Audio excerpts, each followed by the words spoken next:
अब जिगर नायक का जल्दी से मैं रुक कर लेती हूँ नवसारी में, क्योंकि वहां पर बीजेपी कैंडिडेट पर हमला भी हुआ है। अब स्थिति क्या है वोटिंग से पहले जिगर? जी, नवसारी की बात करें तो कल देर रात को वांसदा विधानसभा में जो पीयूष पटेल बीजेपी के कैंडिडेट थे उस पे हमला हुआ था। उनको अस्पताल में एडमिट किया गया है और पुलिस जो है वो कार्रवाई कर रही है। कहा जाता है कि वहां के वांसदा के कांग्रेस के धारासभ्य अनंत पटेल और उनके साथियों ने ये हमला किया है, ऐसा पीयूष पटेल का कहना है। हम जो अभी यहाँ पे खड़े हुए नवसारी का ये एक पोलिंग स्टेशन है, वहां पे थोड़ी ही देर में मध्य प्रदेश के जो राज्यपाल है मंगूभाई पटेल वो वोट डालने के लिए आने वाले हैं। नवसारी की बात की जाए तो यहाँ पे 4 विधानसभा सीटें हैं, जिनमें हाल में 3 जो है वो बीजेपी के पास है और 1 सीट कांग्रेस के पास है। इस बार कांटे की टक्कर है, 3 सीटों पे तो जो है वो बीजेपी हाल बढ़त बनाए हुए है, लेकिन जो वांसदा की सीट है जहां पे ये घटना हुई है वहां पे बीजेपी और जो कांग्रेस है उसके बीच में कांटे की टक्कर है। जी बिल्कुल, देखिए और आइए आपको अब ग्राफिक्स के जरिए दिखा देते हैं, हमारे तमाम सहयोगी बने हुए हैं। 2017 का गणित भी आपको दिखा दे कि किस तरह से कितनी सीटें किस पार्टी के खाते में गई थी। आइए आपको वो गणित भी दिखा रहे हैं 2017 का। ये देखिए कुल सीटें 89, बीजेपी को 48 सीटें, कांग्रेस को 38 सीटें गई, वहीं बीटीपी के खाते में 2 और एनसीपी के खाते में 1 सीट गई है। कुल सीटें 89। तो ये 2017 का गणित है, किस पार्टी के खाते में कितनी सीटें गई हैं, ये तमाम हम आपको चीजें दिखा रहे हैं। और देखिए आज क्योंकि दिग्गजों की जो साख है वो दांव पर लगी हुई है। डॉक्टर दर्शिता शाह हैं, इसके अलावा मोरबी की अगर हम बात करें तो बीजेपी से कांति अमृतियां हैं, कांग्रेस से जयंतीलाल पटेल हैं, आपसे पंकज कांति लाल हैं। ये मोरबी का मुकाबला हम आपको दिखा रहे हैं। इसके अलावा अगर हम बात करें खंबालिया की तो यहाँ देखिए आयर मुलू भाई इनके सामने है कांग्रेस के विक्रम भाई मादाम और आपसे इसुदान गढ़वी आपके सीएम कैंडिडेट। आगे बढ़ेंगे, झगड़िया से आप देखिए रितेश भाई वसावा हैं, बीटीपी से महेश वसावा इन्हें टक्कर दे रहे हैं, वहीं आईएनडी से हैं छोटू वसावा। तो ये मुकाबला।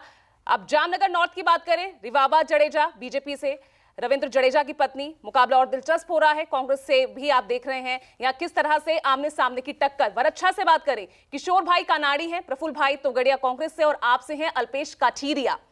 कटारगांव की बात कर रहे हैं तो देखिए किस तरह से मुकाबला लगातार यहाँ त्रिकोणीय है। विनोद मोरडिया है कांग्रेस से, वरिया कल्पेश है और आपसे गोपाल इटालिया। विपनेश, मुकाबला बेहद कड़ा।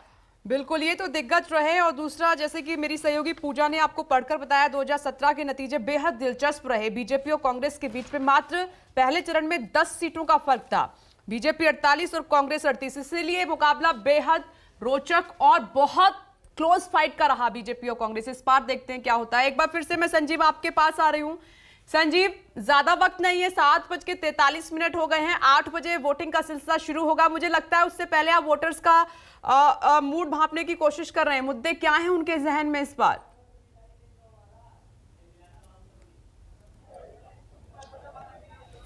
यहाँ देखिए 17 मिनटों का फासला है और उसके बाद वोटिंग शुरू हो जाएगी और यहाँ दरवाजे पे लोग देखिए पहुंचने शुरू हो गए हैं। मैं देख रहा हूँ ये जो सीट है जहाँ मैं इस वक्त मौजूद हूँ, सूरत का ये बारदौली सीट है और ये कुमलिया गांव बूथ कहलाता है। और यहाँ ईश्वर भाई परमार जो कि लगातार भारतीय जनता पार्टी के उम्मीदवार के तौर पर जीतते चले आ रहे हैं और यहाँ पर लोग बाग पहुंचने लगे हैं। अभी से मैं देख रहा हूँ कि जो जोश है वोट देने का वो लोगों में इतना ज्यादा। इधर आइए, अभी तो शुरू भी नहीं हुआ है, आप चले भी आए। हमको बहुत जोश है, सुबह से 6 बजे उठ गया था मैं वोट देने के लिए। हाँ, वोट के लिए, ऐसे कितने बजे उठते हैं? ऐसे में क्योंकि मैं संघ का आदमी वैसे भी जल्दी उठता हूँ।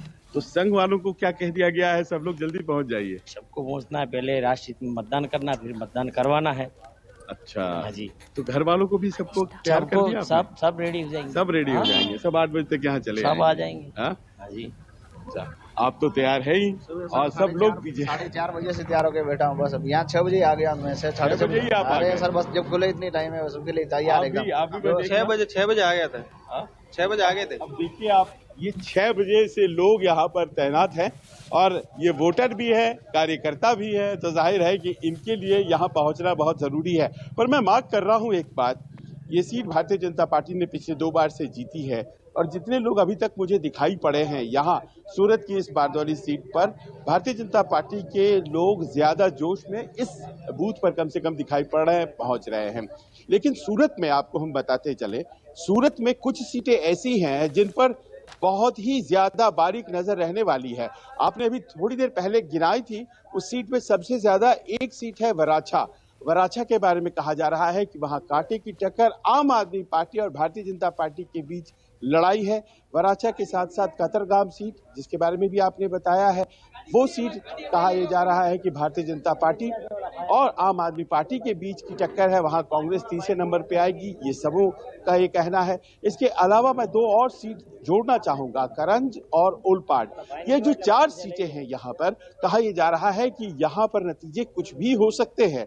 यानी कि अगर शुरुआती जमीन आम आदमी पार्टी को इस राज्य में मिलती है तो वो इन्हीं 4 सीटों से, और इसके अलावा जो ईशुदान गढ़वी हैं वो लड़ रहे हैं चुनाव सौराष्ट्र में खंबालिया सीट से। तो ये 5 सीट कही जाती हैं कि शुरुआती सीटें होंगी जिस पर आम आदमी पार्टी उम्मीद कर सकती है। ये तो कहानी आम आदमी पार्टी की है, लेकिन आपको हम बताते चले कि सूरत इसलिए भी बहुत ज्यादा महत्वपूर्ण है क्योंकि भारतीय जनता पार्टी यहाँ पूरा जोर लगाती है। उनकी कोशिश लगातार ये होती है कि यहाँ से जो जीत का सिलसिला है वो कायम रहे। और पहले के चुनाव का हम देखें अगर, तो लगातार यहाँ पर भारतीय जनता पार्टी को जीत मिलती आई है।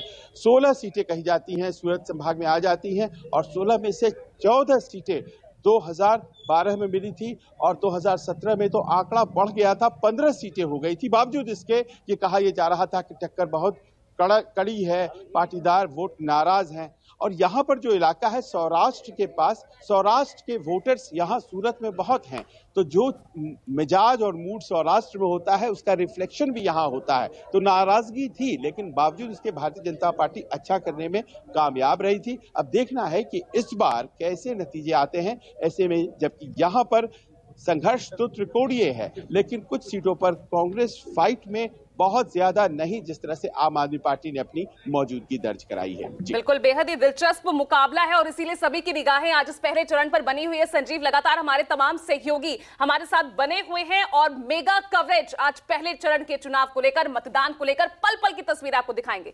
नमस्कार, मैं हूं मानक गुप्ता। अगर आपको हमारा ये वीडियो पसंद आया हो तो इसे लाइक और शेयर जरूर करें, और हाँ, हमें सब्सक्राइब और फॉलो करना ना भूलें ताकि आप देश और दुनिया की कोई खबर मिस ना करें। तो जुड़े रहिए हमारे साथ और देखते रहिए न्यूज़ 24।